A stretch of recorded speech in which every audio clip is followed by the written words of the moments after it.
Interests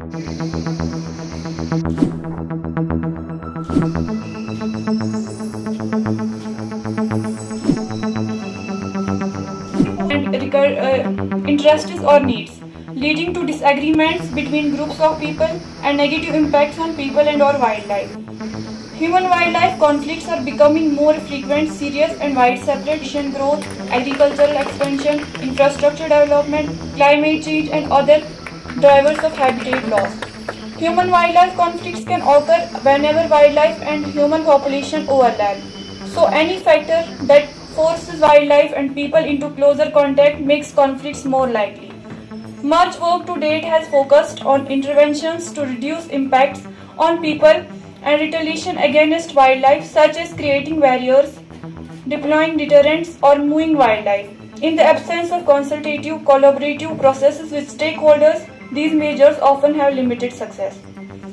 Now, here is a question that why is this important? Most merciful, all praise to Allah who is the sustainer and creator of the whole universe. Respected principals sir and other dignitaries, I Asra Waheed welcome you all with the universal salutation of Islam. Assalamu alaikum warahmatullahi wabarakatuh. तो मैं ज़्यादा कुछ नहीं कहूँगी, बस इतना कहना है मुझे इन द एंड कि वाइल्ड लाइफ हमारा वीक है। 2 अक्टूबर से 8 अक्टूबर तक वाइल्ड लाइफ वीक मनाया जाता है, but we only celebrate it as a formality की तरह हम सेलिब्रेट करते हैं इस चीज को। हम कोई भी इस तरह का, अगर आज ये प्रोग्राम यहाँ पे हुआ लेकिन कल अब घर जाके हम इन सारी चीजों को भूल जाएंगे। जैसे कि हमारे जो सर आए थे उन्होंने हमें इतनी सारी जानकारी दी वाइल्ड लाइफ को लेके, बहुत सारे कॉन्फ्लिक्ट्स के बारे में बताया, उसके साथ में प्रोटेक्शन के बारे में बताया, बहुत सारी चीजों के बारे में बताया। लेकिन इन द एंड क्या होता है कि हम ये सारी चीजें भूल जाएंगे और हम अपने उसी डेली रूटीन के साथ चलेंगे। लेकिन I want to say that हमें अगर हम कोई चीज सीखते हैं, हमें अल्लाह ताला भी कहते हैं कि अगर आप कोई चीज सुनते हैं, कोई चीज सीखते हैं तो उस पर अमल भी करना चाहिए। अगर हम खुद उस चीज को प्रैक्टिकलिटी में नहीं लाएंगे तो शायद वो चीज दूसरे लोग भी प्रैक्टिस ना करें। अगर हम लोग कहते हैं कि हम सबको कहते हैं कि आप जो है नमाज पढ़ो, यहाँ कहते हैं कि बड़ों की रिस्पेक्ट किया करो, लेकिन अगर आप खुद किसी इंसान की रिस्पेक्ट नहीं करेंगे तो इंटर्न आपको भी कोई रिस्पेक्ट नहीं करेगा। तो कहने का मतलब ये है कि फॉर्मेलिटीज जो है वो नहीं, फॉर्मेलिटी के लिए कोई चीज नहीं करनी चाहिए, बल्कि प्रैक्टिकलिटी में भी उस चीज को लाना चाहिए। अगर वाइल्ड लाइफ वीक सेलिब्रेट हुआ है तो ये सिर्फ इसका मकसद ये नहीं है कि हम सेलिब्रेट करें इस चीज को, सिंपोजियम वगैरह डिबेट करें, लेकिन प्रैक्टिकलिटी में भी लाएं इस चीज को। जैसे कि मैंने आपको कहा था कि जो अपने मकान है वो जंगलों से दूर बनाए, वाइल्ड लाइफ की भी प्रोटेक्शन करे, लेकिन मुझे नहीं लगता है कि हम लोग किसी भी चीज को अमलाते हैं। प्लीज मैं कहना चाहूंगी कि हमने जो वीडियोस वगैरह देखे, वहां पे जो भी चीज हमने देखी, आई वॉज वेरी इम्प्रेस्ड। और मैं यही कहना चाहूंगी कि वो जो वीडियो था वो बहुत अच्छा था। किश्तवाड़ जो नेशनल पार्क थी या जो भी, तो वो वहाँ का बहुत अच्छा व्यू हमें देखने को मिला। Good afternoon. हमने आज जो वाइल्ड लाइफ वीक सेलिब्रेट किया जाता है 2 से 8 अक्टूबर तक, उसमें हमने क्या किया, आज का जो टॉपिक था वो था मैन कॉज इन वाइल्ड लाइफ कन्फ्लिक्ट। तो इसमें हमने देखा कि इंसान क्या ऐसी चीजें करते हैं जिनकी वजह से ह्यूमंस पे अटैक होते हैं वाइल्ड एनिमल्स की तरफ से, और हमने इसमें बहुत सारे अपनी तरफ से सॉल्यूशंस देने की भी कोशिश की कि क्या करना चाहिए हमें।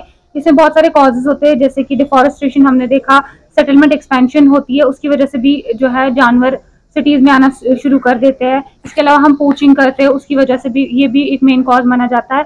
तो हमने ऑल टुगेदर इन सब चीज़ों को देखा और एक सोल्यूशन ढूंढने की कोशिश की, एक बैलेंस क्रिएट करने की कोशिश की। तो ये सब था आज के program in class 10th in government girls high secondary school Banihal. और जैसे ये प्रोग्राम हुआ, इससे हमें ये पता चला कि जैसे हम कोई क्रॉप्स वगैरह उगाते हैं तो जानवर आके उनको खा जाते हैं, खत्म कर लेते हैं। तो हमें बाद में बहुत दुख होता है कि इन्होंने खत्म कर दिया। फिर हम स्केयर क्रॉप वगैरह बनाते हैं उनको डराने के लिए, लेकिन हमें ये पता नहीं, हम पहले उनके घर में जाते हैं, घुसते हैं और उन पर अटैक करते हैं, उनका घर पूरा उजाड़ देते हैं। जैसे जंगल उनका घर है, हम उन पर अटैक करते हैं, फिर उनको और क्या जगह रही उनको, वो भी आते हैं फिर वैसा ही अटैक करते हैं हम पर। हमें उसलिए जंगलों को काटना नहीं चाहिए, उनका घर है और वो भी अपनी जगह एक पीस में रहते हैं। तो जब हम उनको काट लेते हैं फिर वो भी डिस्टर्ब हो जाते हैं और हमें भी डिस्टर्ब करते हैं, आते हैं और इधर सताते हैं। तो फिर हमें अच्छा नहीं लगता। लेकिन जैसे जब हम उनको सताते हैं तब हम वो सोचते नहीं है, हम अपनी जरूरत पूरी करते हैं, लेकिन वहां से वो हमें डिस्टर्ब कर रहे होते हैं। जैसे हमें छोटी सी चीज के लिए हम जंगल को काट लेते हैं, आग लगा लेते हैं, ये अच्छी बात नहीं है। मेरी ये मैसेज होगी कि हमें जंगलों को काटना नहीं चाहिए। अगर एक पेड़ हमें जरूरत है तो हमें 2-3 उसकी वो अल्टरनेटिव लगाना चाहिए, कुछ ना कुछ देखना चाहिए। ये तो एक जरूरी बात है कि अब हमें पेड़ काटने ही जरूरी है, क्योंकि ऐसे चलेगा नहीं, क्योंकि सारा काम इंडस्ट्रीज वगैरह।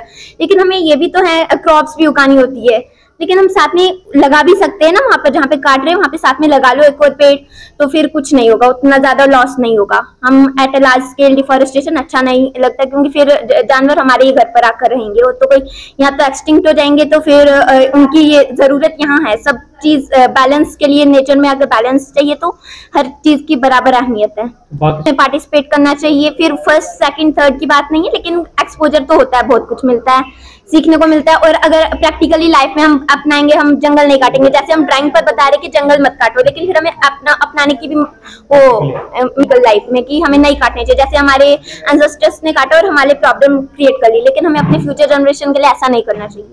जो हमारा 2 अक्टूबर से 8 अक्टूबर तक होता है, तो आज कल हमारा प्रोग्राम कॉन्वेंट स्कूल मैत्रा में था, तो आज दूसरा प्रोग्राम हमारा आज यहाँ पे था गर्ल्स हायर सेकेंडरी स्कूल में, जिसमें प्रिंसिपल साहब ने बहुत हमें इंटरेस्ट बताया था। काफ़ी देर से बोल रहे थे हमारे स्कूल में ही करना, तो हमने यहाँ किया, तो बच्चों ने बहुत अच्छा बोला, बहुत मतलब बच्चे अवेयर हैं इसलिए कि मैन एनिमल कॉन्फ्लिक्ट जगह जगह हो रहे हैं, इसके कॉजेज़ क्या थे, वो बच्चों ने, जो हमने बोलना था वो बच्चों ने उधर से ही बोला।